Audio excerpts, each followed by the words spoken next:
Ready? I'm holding your CD, Okay. manufactured in the EU.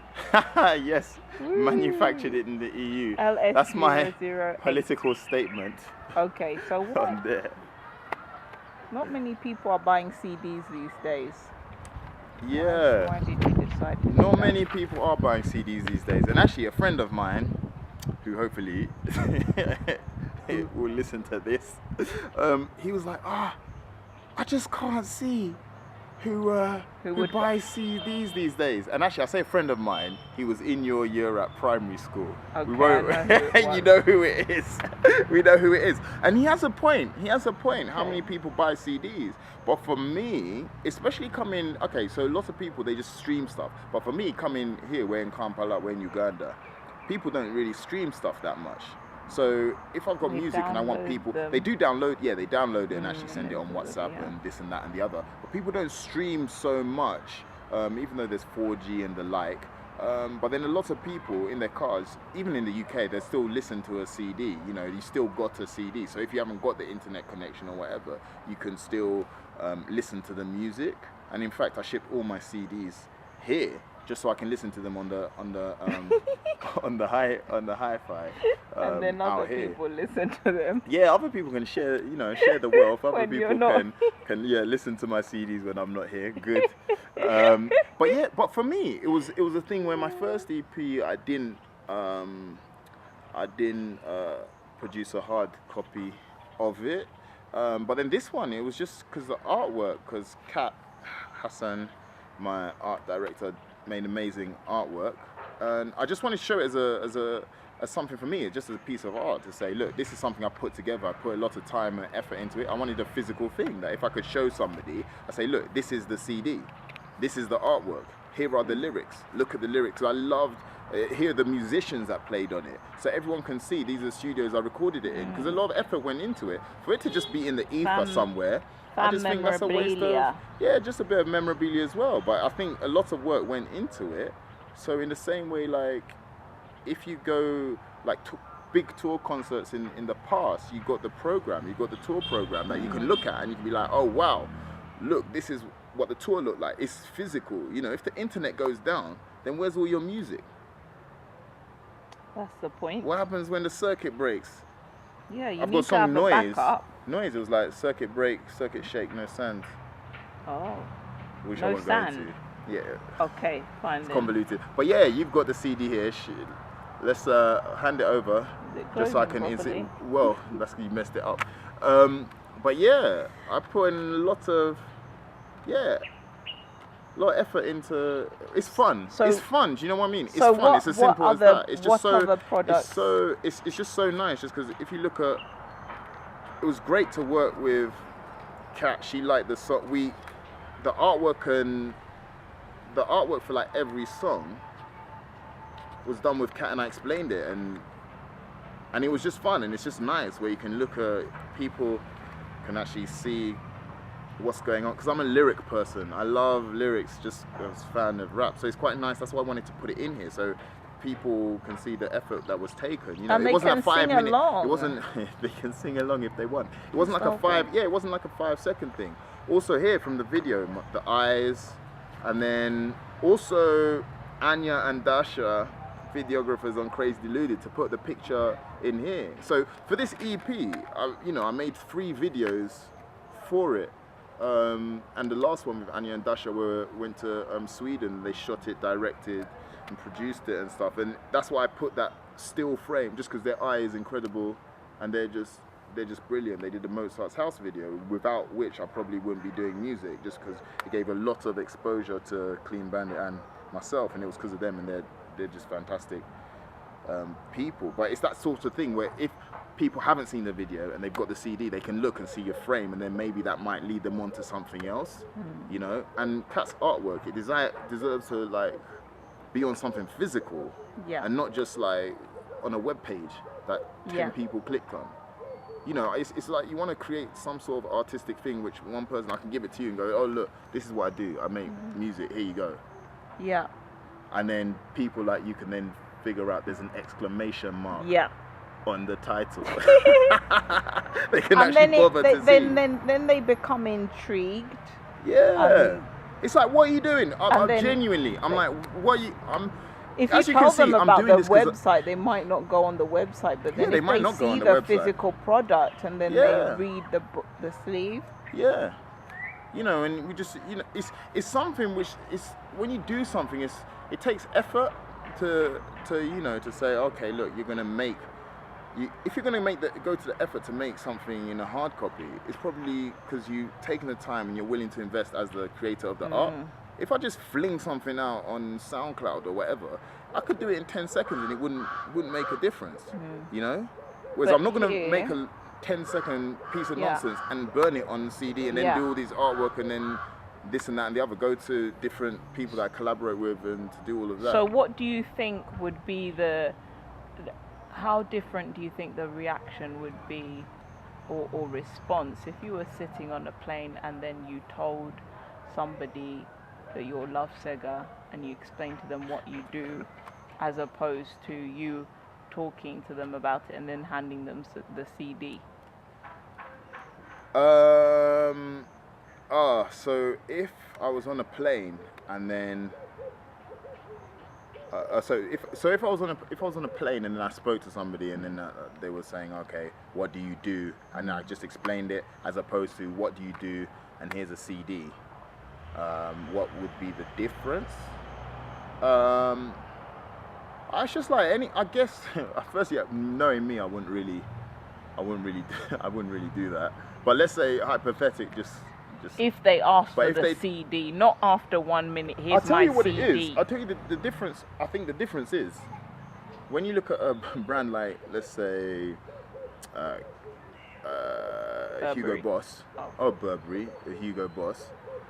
They go, oh, we're a clothes brand. It's like, oh, are you really? Yeah, we've got a website. Oh, okay. We've got a shop. Okay, That's nice. where's a shop? And you can physically walk into the shop. It's a bit different if you've got a physical presence. Whether the shop makes money or not, it puts you in a different bracket if you've got a physical retail space. Yeah. Because as much as we've gone online and this, that, and the other, humans are still physical Yeah. beings. You still, you still want to hold something, tactile, see something, experience something. So then it just puts you in a different bracket. So do you think they're more likely to listen to the music if you've given them the CD? If I gave them the as opposed CD, to I'm you not just talking about necessarily sure whether they would listen if they gave me a CD, but it gives a different impression. And I impressions would. are, well, I'm glad you would. Lucky I gave you a CD. So then it gives a different impression. I think impressions are important. They because are. again, as you know from fashion, the Chanel store is not actually making the money.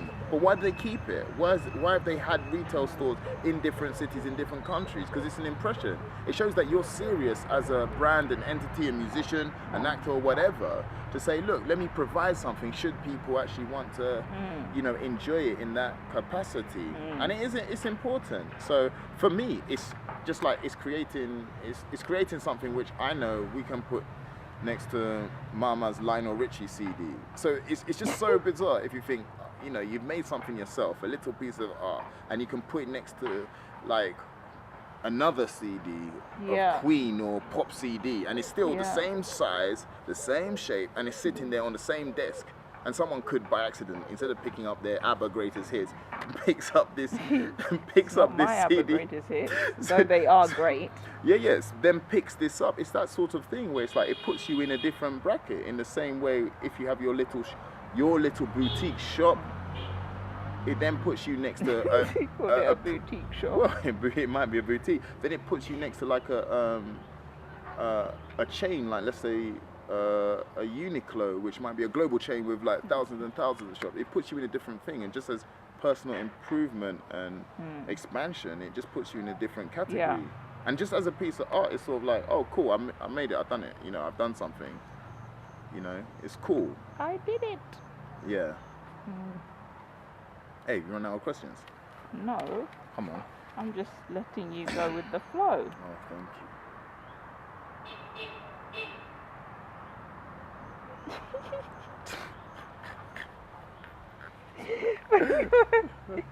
You've answered my questions. No, not really. Um, yeah. So why do you? What's the point of doing these things yourself if you?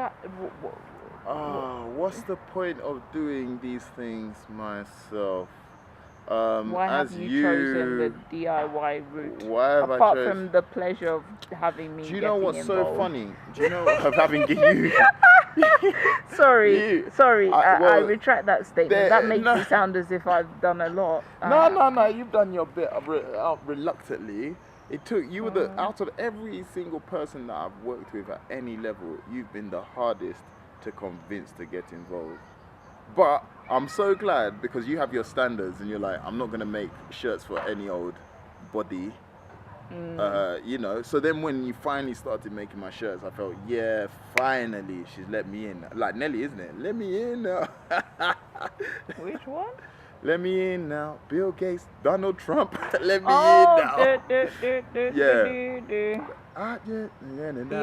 Country Grammar. No. Yeah. It's Country Grammar. Yeah. First Nelly. But he says Scratch. EI. Under the EI. Okay. No, that's a second song. That's another Nelly song. But anyway, it's Country Grammar. Going down, baby. Nothing in the Oh, sorry. Yeah, that is a different song. Ready to get it going. Anyway, yeah. Scratch. But what do you like about? He came after Obama. But anyway, he's embarrassing himself. Is he? Yeah, he is. Anyway, it is what he came after Obama? No.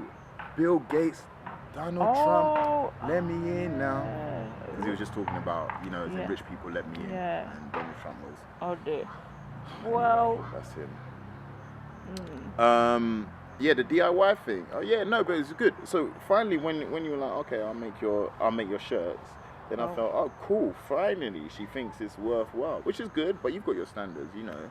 You weren't just doing, you know, if you're gonna do, which is good. DIY thing. Do you know what? I think it's. And do you think more people should do that? I think it depends. Just because, to be honest, for me, it doesn't make a difference. If the music comes out how I like it, I don't care whether it's from label, independent, or this or that or the other. In life, I don't think you should be just too specifically dogmatic about something. You shouldn't be stuck to one system, saying, "Oh, I'm only going to drive a manual car rather than an automatic car." What's the point? So if an automatic comes across, what, you're going to walk? So if you're too dogmatic, I'm just like, no one's got time for that. Independent versus another major, I've seen on both sides, you know, people doing it, and you can see where it works and where it doesn't work. Ultimately, as long as the music can get out, you know, how people want it. If you're like Prince and you're on a major label, well, he struggled to get back the masters. As long as if you can own your masters, that's perfect. And I think it should happen anyway. I don't know why people are. That should happen, if I'm honest, but that's a different story. But then in terms of major and independent, if a major label lets you do what you want to do, then go with the major label. And if they can give you a masters, then it's fine. If the art can be put out in the right way and can reach the masses in the right way, then do it. It's horses for courses, because some things, it aren't going to work on like a smaller budget. You know, you might need more money or something like that. Yeah. But for me, ultimately, it's like you just look around and then you just see who's going to take you seriously. You know, who's going to take you, particularly in your situation, seriously. Who's going to see the art and understand what it is. My music isn't stereotypically, oh, we're going to put it in a box because we want you to be the new X or we want you to be the new Y. And then there's a problem in the UK, just because as a black guy, there aren't that many black guys 10 years preceding me, or 10 years before me, that who've been able to do this type of music. So they can't say, oh, you'll be the new X, because that new X wasn't there, or wasn't pushed, wasn't in their system. It's not in their database of, oh, you know, we'll take off this clothes peg and put you over here. You know, so then that's the difference. So some people, you could see if you're sitting down and it's sort of like out here looking, touching upon it, is if these people don't necessarily, it's not saying they have to look like you or sound like you, but then if they don't have the empathy within themselves to say, okay, hold on a minute, I can see why you might be approaching it from this way, or I can see why you might be presenting yourself in this way. If they don't have the emotional empathy to actually see that this is why you're doing it and it could possibly work, then for me, I'm just like, I'm not here to have conversations with people in offices if they don't get it. I'm not here to educate them. That's not my life to educate them. My main point is to reach other people who are like me, who are being underserved. Because if as a maker of the art, I'm saying I can't make this art. It's like if you want to do a special type of, a different kind of cuisine. Some people will like it, other people won't. Cuisine, it's the same sort of thing. If people, just as long as you have a chance. But if people don't trust you, it's people. trust. It's finding. Ideally, I'm sure there are people out there. Conversations are just going to, well. Doesn't the trust come from hearing it and liking it? Exactly. Or, when people hear it, like it, it's simple as that. It might not like it so much. There's certain things you've heard. People and then you say, "Oh, this is not really my cup of tea," but I know that there are people who will like this. If I'm honest, if it's rock having been in some different offices, people can hear it and you can tell what you like, but people don't trust their gut. I trust my gut, so I was like, you need to. I trust my gut. I back it. Let's put it out. And it's just a shame just because the talent is here. Like the talent is in the UK, but you look at, but there aren't that many. Black artists are just sort of put in the box for some some very bizarre reason. And if you're not in that box, are they then it's put sort of in the box, or are they just not there? They're put in a box and then not let out, not even put on the shelf. But it's bizarre because you look at America and you can see there are a number of different artists, even in an R&B thing. Who's doing R&B in the UK? Okay, now there's a move, but not that many. Like on one hand you can look at different artists with different flavors. Like Frank Ocean is different from Miguel, who's different from Thundercat, who's different from Flying Lotus, who's different from loads of other people, you know. And there aren't that many variations out there, you know. And even in the girls' side, you know, in terms of black artists, you know, in America, black artists, you got Mary J. Blige is different from Rihanna, who's different from Beyonce, who's different from her sister Solange, who's different from Janelle Monáe.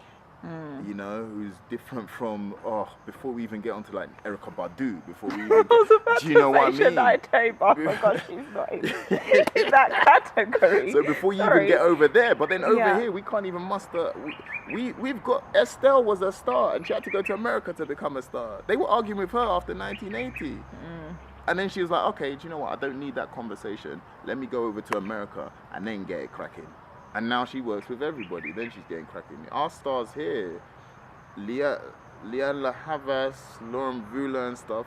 Prince flew them over. If it takes Prince to be like, yo, this is a star. Flew them over to his party. Minneapolis and was just like, yo, you're amazing. And it's just like, look, how come people over here weren't taking it seriously? Did he sing with them? In the shows and stuff. But I don't think I'm not sure about recordings that came out.